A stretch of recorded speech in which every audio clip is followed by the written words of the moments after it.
Yep, okay.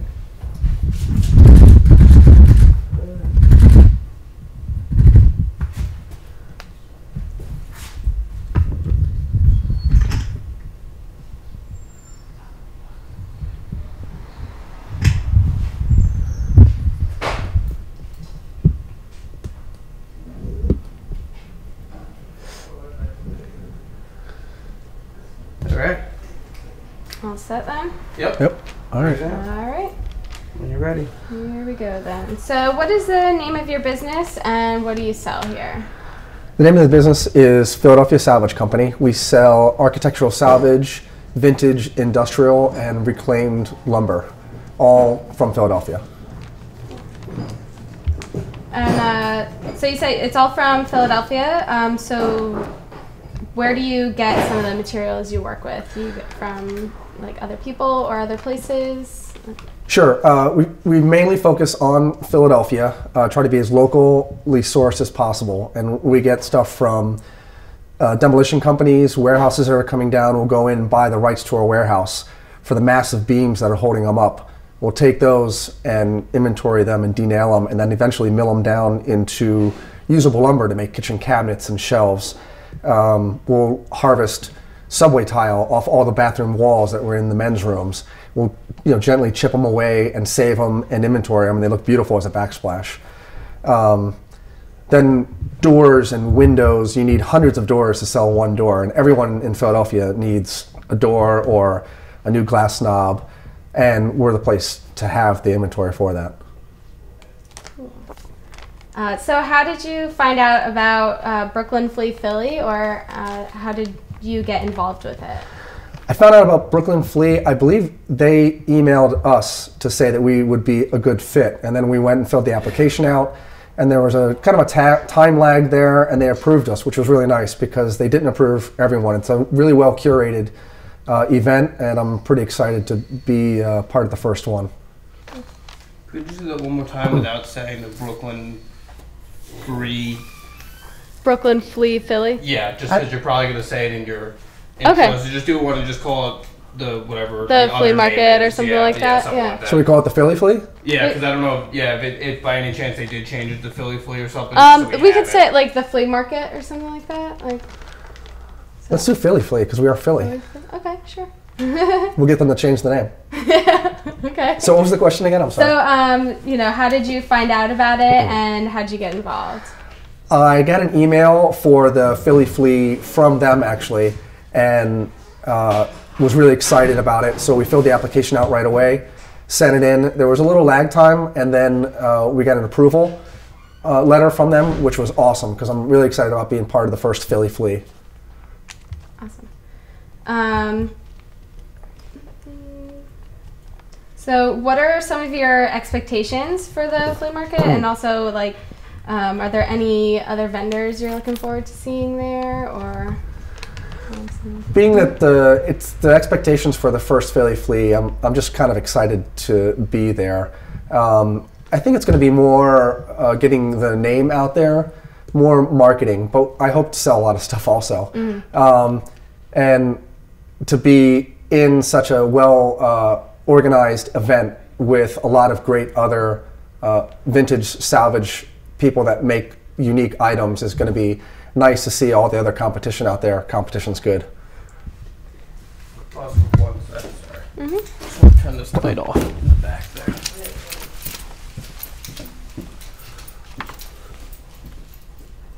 How's that sound? Yeah, that's good. I like that. Yeah.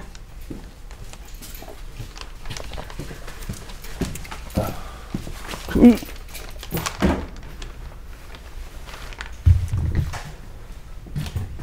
think I'll jump to some of the specific to Philadelphia Salvage questions then. Okay. Cool. Yep, you're good.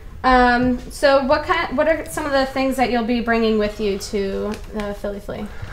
Some of the stuff we're bringing will be typical of what they think of Philly Salvage, which is industrial and gur and rust. It's a lot of fun. We have a few surprises that we're going to bring with us because we don't want to let everyone know what we have stashed away. But we'll have some of our items that we make in-house, our tables, our dining room tables, our council tables. We're also going to have some great bins from local factories. And we're also going to team up with a local preservation organization to have the history of some of the items that we get out of the building. So you'll be able to find out where they came from, a little story about them. And then we're also going to be bringing a line of products that we make, cutting boards, cheese trays, and the like, that are going over really well. You said you have like, people curate or, preserving things. So do you have like some items that are from like historic Philadelphia buildings or something like that? We do. We focus on the unique items that really represent Philadelphia for a certain time frame, the turn of the century or earlier. But we also have a lot of unique items that came from great buildings that were very specific. Frank Furness brick pieces, pocket doors from one of Frank Furness's apprentice, I don't know, kind of screwed that one up. It's okay. And so everything's got history to it, but specifically there are certain items that come from certain buildings that have a great provenance. And so, yeah, we'll have some of those items there.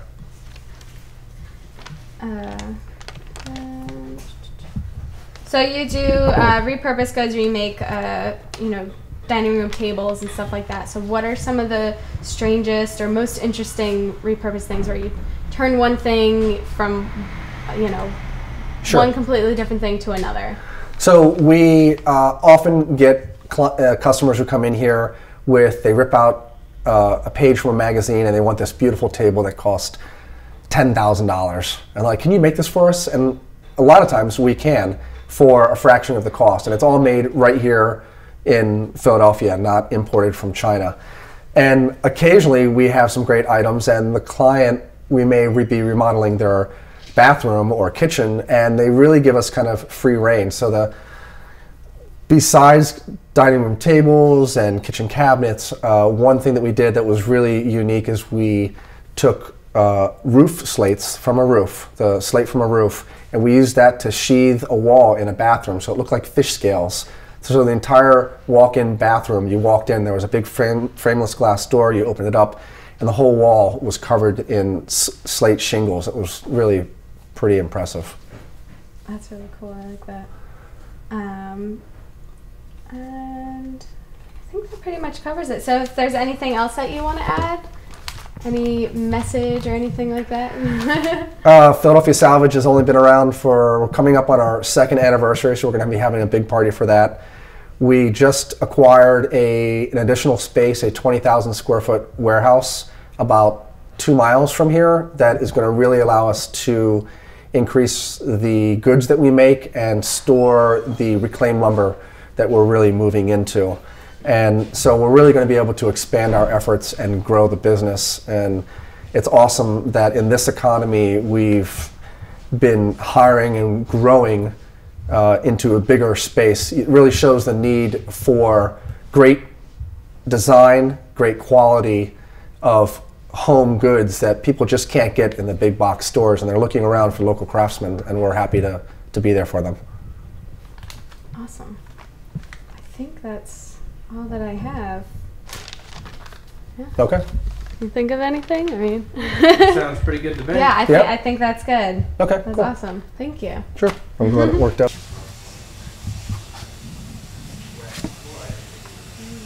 Oop, I see myself.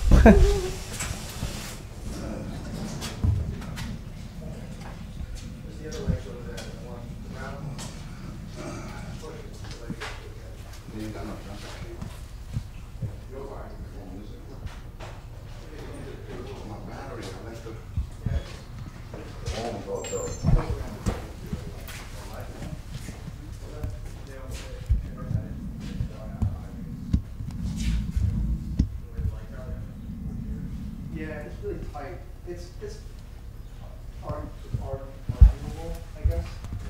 But the way the chair leg goes down, it kind of flares out the bottom instead of going straight down. She sent me an image of the chair. And when you made it, I took it and measured it. I was going by the seat, which was where it was wide. But coming off the the metal comes out about an inch and bends down. It goes to 4 and then flares out about 2 inches. So it adds on to the seat, and that didn't fit.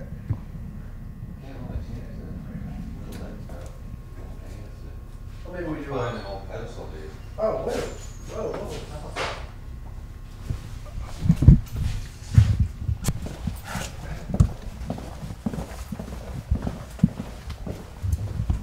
And then the things that we made, if you want to get a shot of, we're making that, that's pretty cool, making that huge copper table. I don't know how that'll show up on TV. Yeah. And then the console table up here, the vanities, the shelves. Uh-huh. We made all those. I don't know if you want to. Yeah. So. Like picture right there from the old hair dryer. That's, yeah, I was wondering. That is very cool. Take a picture of it. So when we're at some of our flea market stuff, we picked that up. And it was me, Chris, and Margaret over here. But we're all there, and I'm off doing something else, and I'm like, yeah, we need to write it out. Okay. Sit under that. It's not basement, not like essentially my pajamas. Alright, sweet. Alright, well.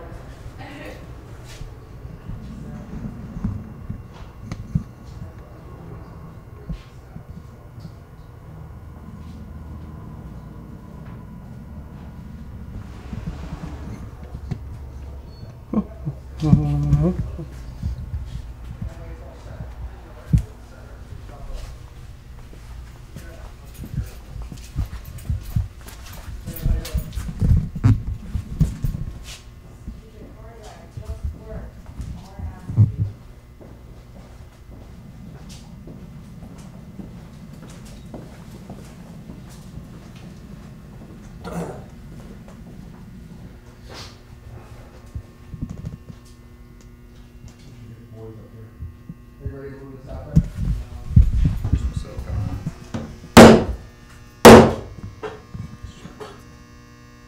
Okay.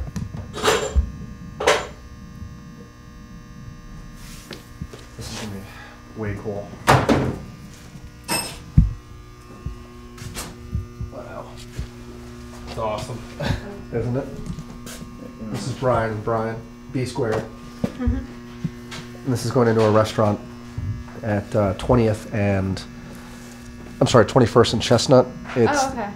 the people who own Pure Fare are opening up a new Mediterranean restaurant called Agno. That sounds good. Yeah. It is good. They feed us when we're there. It's always a perk for working in a Yeah. restaurant. It would be like a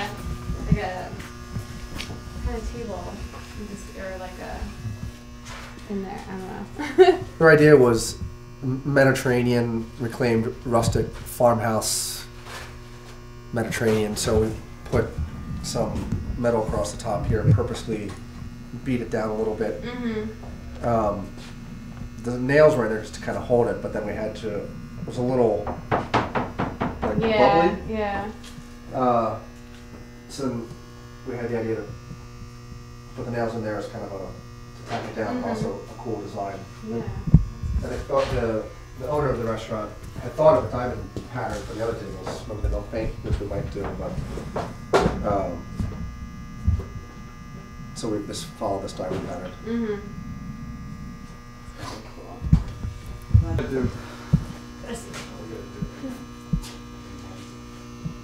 Okay. Thank you. Which one? The hallway of doors over here. Yeah, I'm gonna go down there in a sec. Fiberglass.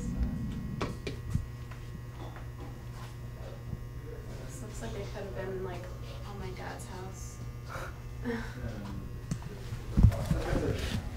one that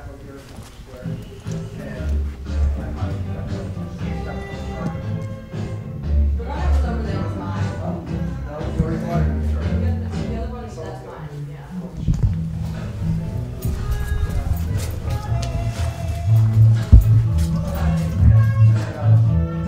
I know some square. There's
I'm gonna go get something. It's great to meet you.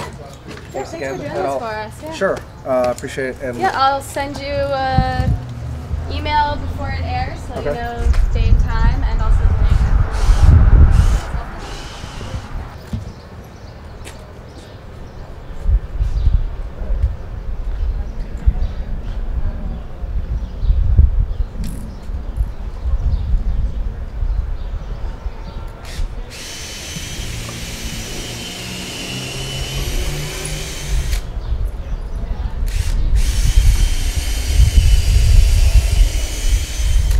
Table base is already Facebook famous.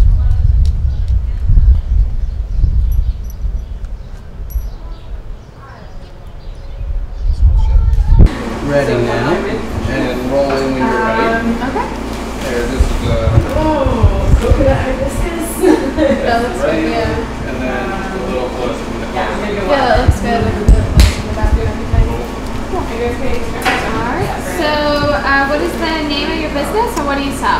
Little Pop Shop LLC, and we sell handmade popsicles. Can you just like rephrase by saying, we are Little Pop Shop. Okay, sure. So for most of these questions, kind of like restate what the question is, like in a sentence. Okay. So. Okay, cool. We're a Little Pop Shop, and we sell handmade artisan popsicles using local and seasonal produce and dairy products from Philadelphia. Lock up a little bit. Just a lot of background noise. Yeah.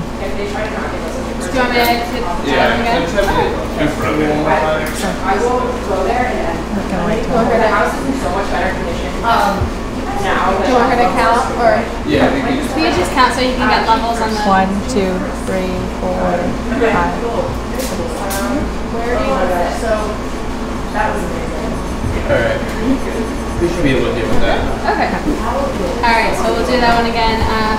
What's the name of your business and what do you sell? We're a Little Pop Shop, and we sell handmade gourmet popsicles using seasonal and local produce from the Philadelphia area. And how did you find out about Brooklyn Flea Philly, or how did you get involved with it? I was contacted by Brooklyn Flea, actually, and I think they found out about us through one of our customers, must have suggested us. So it was, I don't know, kind of one of those random matchups that, so Mark from Brooklyn Flea reached out to me, and I got really excited because I think Brooklyn Flea is amazing, and I just put in my application and heard back from them and got it accepted. And why should Philadelphia be excited to have this great, well-known flea market coming to them?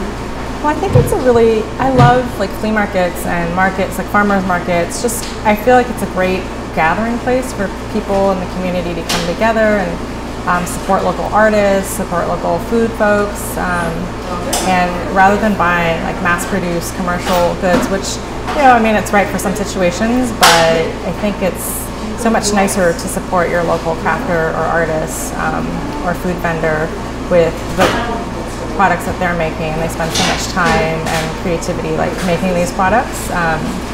It's a good opportunity to meet people in your community, and especially if there's food there, I think it's a fun place to hang out. And in Northern Liberties, I think is a perfect spot for that. So we're excited to just be amongst all these great vendors. And a lot of the talk has been about keeping the name Brooklyn Flea, for it. So what do you think about that choice to keep it for the Philadelphia location? I don't have a problem with that at all. I haven't really been. I don't know. I think it's fine. I think it's such a brand, right? And I think that branding is important for lots of things. And I think Brooklyn Flea Philly or South Philly is appropriate. Because I feel like if it's a different name, it just takes on a different entity. But because it has such name recognition, hopefully it will be really successful, and that will benefit like all the artists and the vendors there. And what kind of expectations do you have for Brooklyn Flea Philly? I expect it to be super fun and in terms of like sales, I think we'll do well because we offer a unique product with different ingredients that are unique, and I'm hoping that the Brooklyn Flea name will just speak for itself, and I know that they really pick like quality artists and vendors, and that will reflect in the Philadelphia Brooklyn Flea as well. So I just think it'll be really fun, and that there'll be lots of folks who are interested in it, and that I'm interested in seeing all the unique vendors too that are going to be there, artists and other craftspeople. So a couple of specific questions to Little Pop Shop. What are some of the flavors that you guys offer? Well, we try to be as seasonal as possible. So in the next week, the strawberries and the rhubarb are coming in from the local farms. So we'll be featuring those two flavors.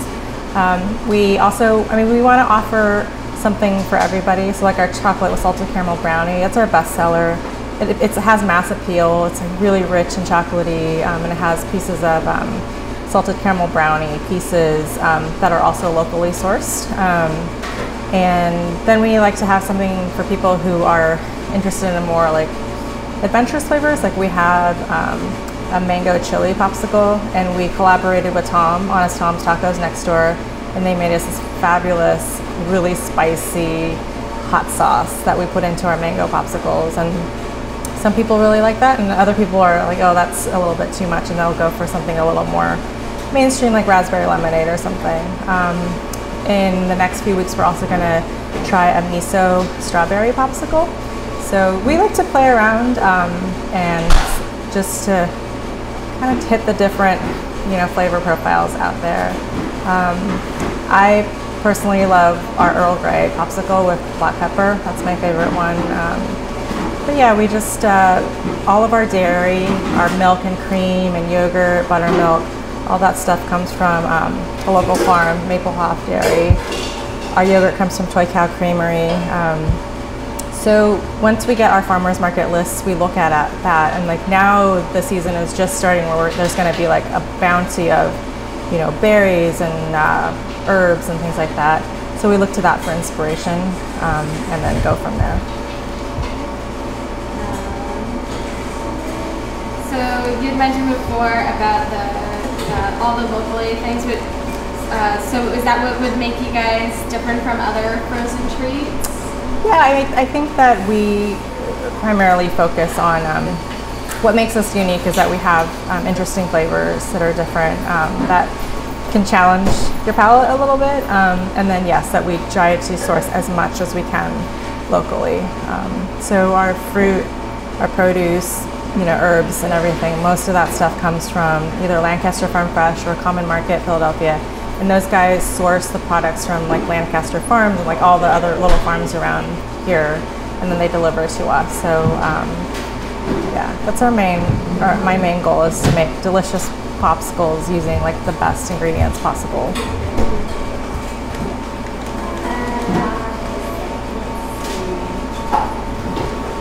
Is there anything else that you'd like to add? Any kind of like message or? No, I'm just super excited to do the Brooklyn Flea. We have, I think the setup though is tents though, right? I think so. Okay, because we have an actual food truck this season, but I don't know if we're going to use it or not. But anyway, in either situation, like we're just really excited to be part of Brooklyn Flea and meeting new folks out there and just expanding our customer base and introducing new people to our pops. Yeah, and it's going to be hot this summer, so we'll be there to provide refreshment. Yeah. I think that was good. Okay. I don't think I have any other questions. Okay, cool. That's great. Thank you. Sorry, I'm a little awkward on the like camera and It's stuff. okay. You're good.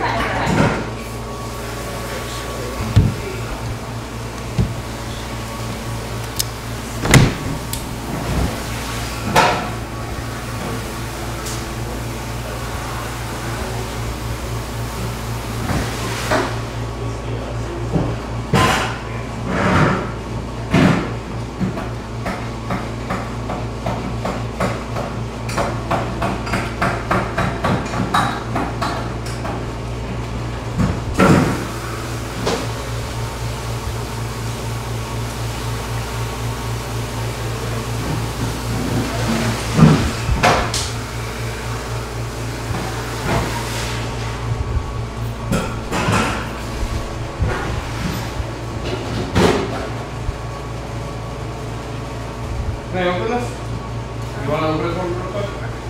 So I got inside view. All delicious looking popsicles. Professional.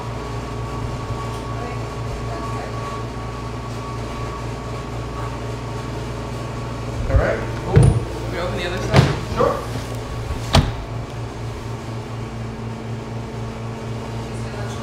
Have you tried all of them? Yes. Which one's your favorite? I'll go with 100. She was saying her favorite. Yeah. Mario.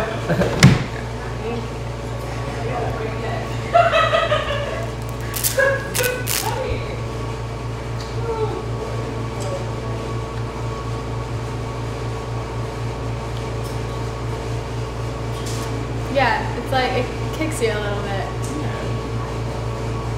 I like that. It's good. Yay. It's fine.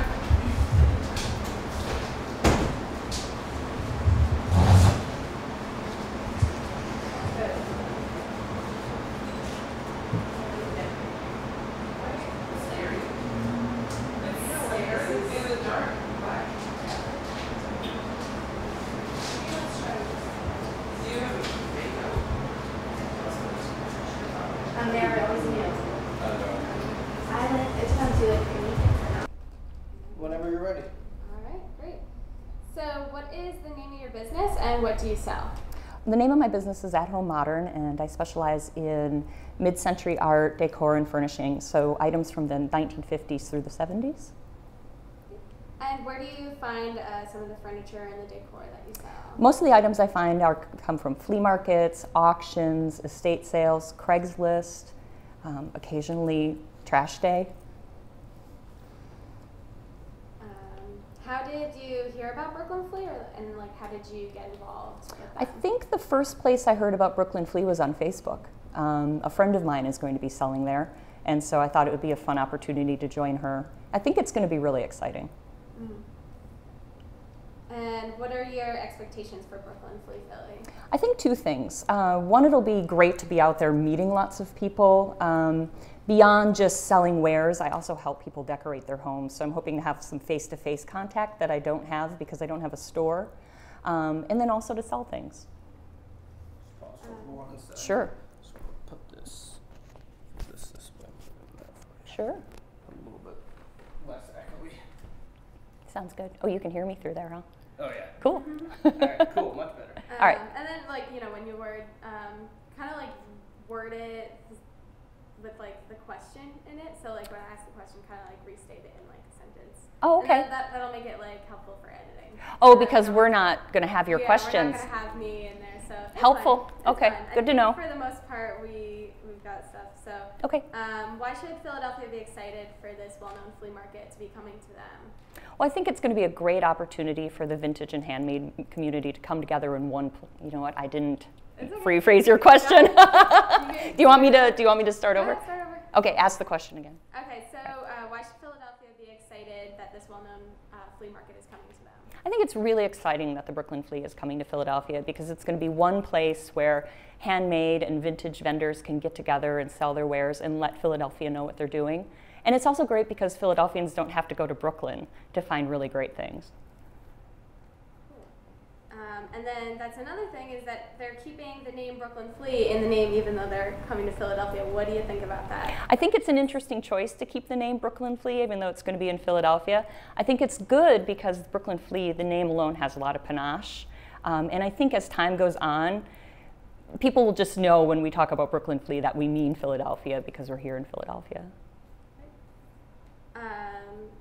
And you know, so the flea market has a whole lot of vintage stuff and like stuff like yours with the really great furniture. What are some tricks to shopping at a flea market? Well, I think if you're really, let me start over again. I think one of the tricks to finding things at a flea market is getting there early. Seeing what people are putting out as they're putting their things out. If you're really looking for a special piece, you need to be first to get it.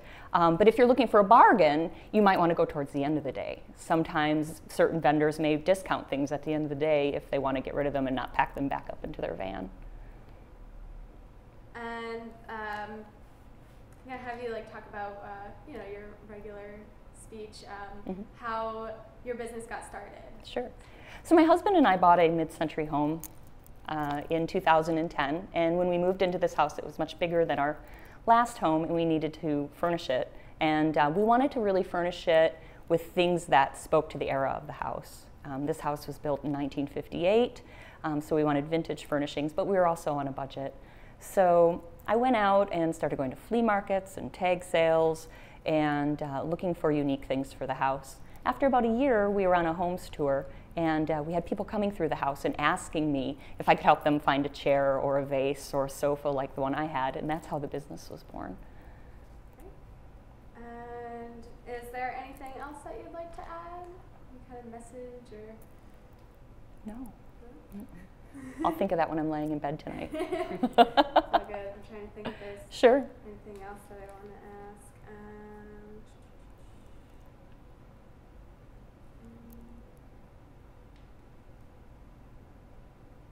I don't know. I think that's pretty good. If Okay. you can, when we go around, if you can kind of explain where some of the things Of course. came from, or Okay. Yeah. year they were made, or something like that. Sure, I can describe some things. Yeah. Definitely. I think that'll be good then. Yeah, should be great. I'm just getting Cool. a couple B-roll shots, Okay. going in and out for some interview and back out. All right. So if that. It's funny, I feel like I'm blushing. I get warm when I do stuff like this. See, I get that like in like the most random times, even when I'm not like embarrassed or anything. Yeah. And then I realize like people can see that my face is all red, and then I get embarrassed. I'm like embarrassed about Looking embarrassed? Yeah, right? exactly. It's really. I don't actually know a ton about these other than they're just really fabulous. That's really all that we It's need.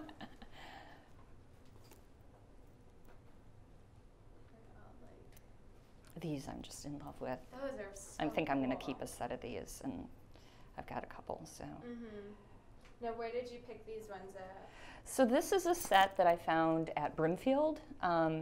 Brimfield is a town in Massachusetts. It's like this tiny little town, and 3 times a summer, the whole main street turns into a giant flea market, and it's probably the size of like 20 football fields. It takes days. There's thousands and thousands of vendors. So I picked these 2 up there. I thought they were really kind of fun and poppy. These, I believe, came out of a print shop in Pennsylvania, maybe near New Hope. I bought them from someone else who bought them, so I don't know the exact provenance of these. And actually, all of these came from that same person. So they are local artists. I know that. The pieces come from the 60s. The other thing that excited me about them is just the condition. These are like untouched. You know, they just look fantastic. So I'm kind of excited about those. These have a little bit of wear, but I think once they mat them, you're not going to see the wear to the edges. So. It reminds me of something I did in like elementary school. We did something similar. It's to that. really very like 1960s op art, and I like that these 2 actually aren't the same print. One is horizontal and one's vertical, so if you frame them, you know, you could have them in the same room but maybe in different spots, and they would complement each other. I love these so much. I love them too. They kind of remind me of Alexander Calder or something from that era, or even maybe Moreau. Yeah. Cool. Wanna head into Sure. the other? Cool. Should I un- All right. All right. So you're good So to. you want to explain where some of these items came from? Sure. Well, I'll explain what some of the items are. This is a mid-century slat bench. Just a really good kind of all-around piece. You can sit on it, you can put plants on it, you can use it as a coffee table. So it's real versatile. I also love these pieces because the legs screw off, so they're easy to transport, take around. This piece here is a coffee table by Paul McCobb, who is a very well-known mid-century furniture designer. So I was really excited to find that piece at a flea market. This is just a nice 1960s shag rug. This rug here is called a flocati, and it's Greek, and it's also wool. And I'm a really big fan of these rugs. Whenever I find vintage flocati, I buy them. So So I'm bringing pretty much everything in this room with me. So. Yeah. The coffee table is really fun too. I just picked that up. It's acrylic and it's custom made. Reminds me, I went to my roommate needed to get like plastic stuff for one of her projects she was working on, and they have everything plastic. I love that store. I love going in there and looking at all the cool things they make out of plastic. So, like, and you walk in there and everything's just like here and there, and you're just like, what? I love when they have like the big lucite chairs that they make. Yeah, And it's really cool. I know. I love that stuff. And vintage plastic, like from the 60s and the 70s, it's hard to find because it gets beat up, you know. So when you can find it in really good shape, it's exciting. Very cool. Yeah.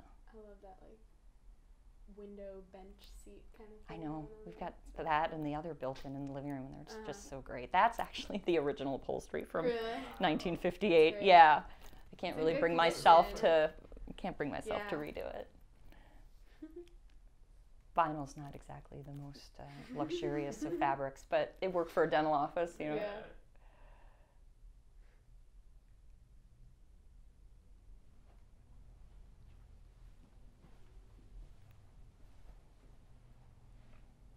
I think I saw this one on your Instagram, and I showed it to my roommate, and she's like, oh, I love that kind of stuff. The legs come off on that one too, and I love that because like small spaces, throwing it in the car. Yeah. All right.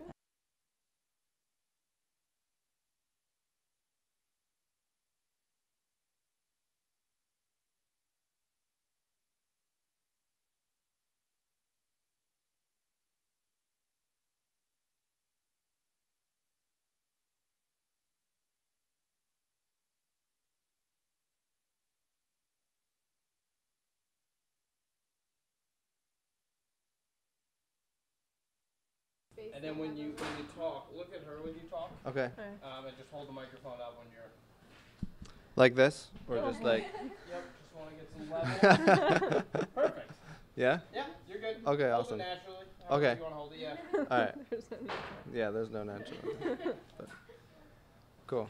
All right. Whenever you're ready, I should be pretty much set. I'm just gonna go for the medium and Sitting then go close to each into other. to a nice, you know, two-shot Not in medium your mouth. on Not it. in your mouth. Okay, And yeah, go that back sounds and good. forth for whoever's answering. You want to answer some questions?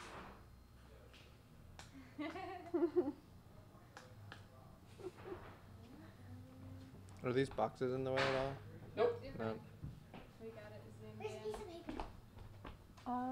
Behind the box, or if you pull the lid down gently, you'll see it all behind the box.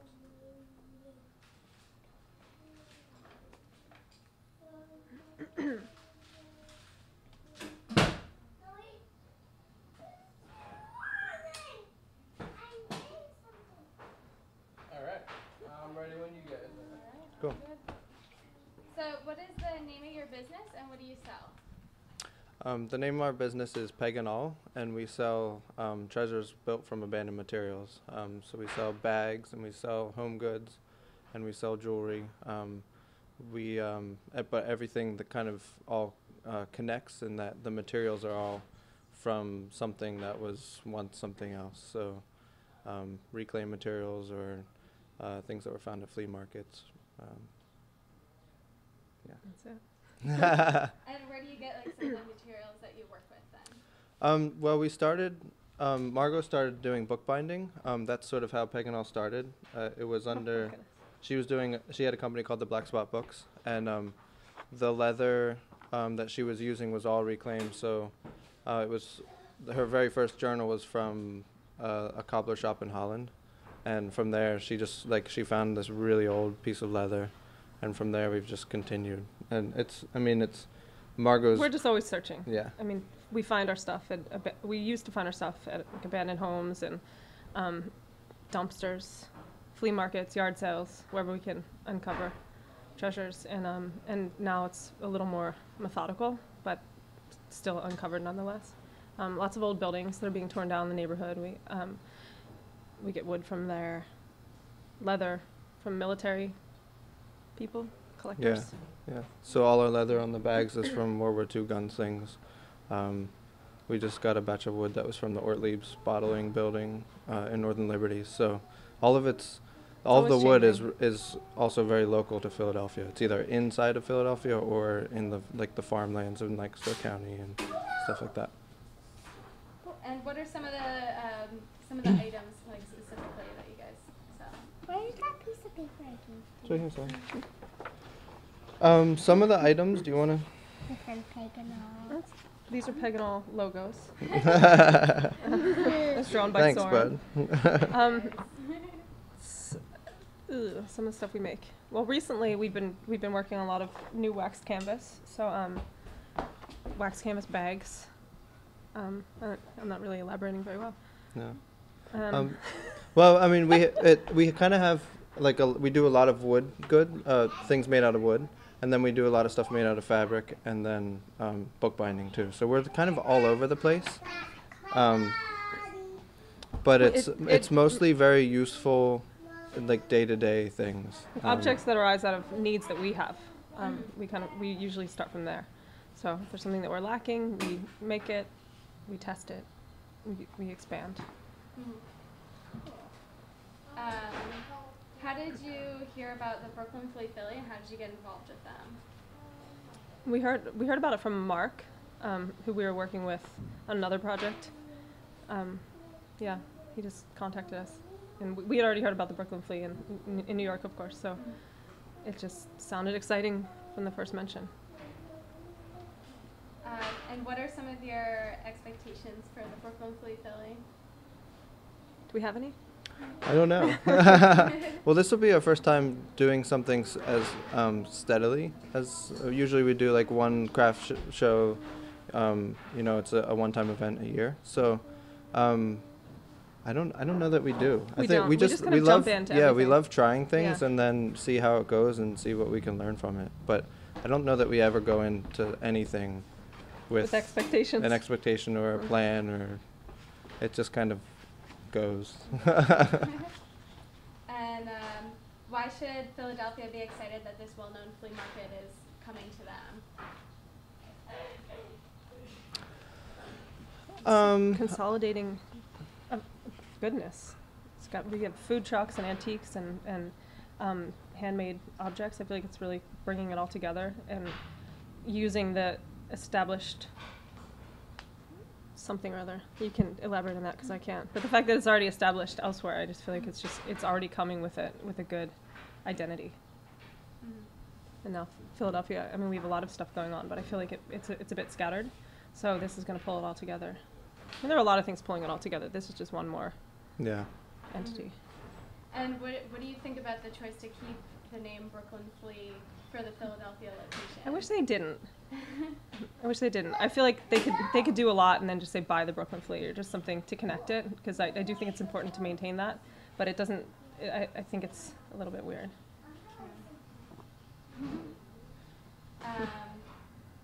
And so you guys sell like handmade goods, but there are going to be like, people selling vintage stuff and, a lot of stuff like that. What are some of the tricks to shopping at a flea market? We don't want to give away our tricks. I don't know. I mean, I think this is definitely not your standard flea market, like where we'd be able to actually offer tricks. A lot of the flea markets that we go to are so far removed that you actually are sifting through, whereas this is going to be full of treasures that have already been sifted through, extracted. Definitely curated. Yeah, it's So it's curated, it's for a sure. different feel than Yeah, flea I think market it's like you carrying might- the name over, but really very different from a flea market. And is there anything else that you guys like to add, like any kind of message or any? I don't know. I don't. I don't think so. I'm not very good at messages. All right, then that's pretty much all that I have. What we want to do then is kind of go around and Yeah. get some B-roll of some of the stuff, and you can one or both of you want to come around and explain what some of the things are. And All right. Okay, All right. Cool. sounds good. This is Soren's tools workbench. Thank you. You have a lot to say, right, Paul? actually pretty awesome. That's pretty rad.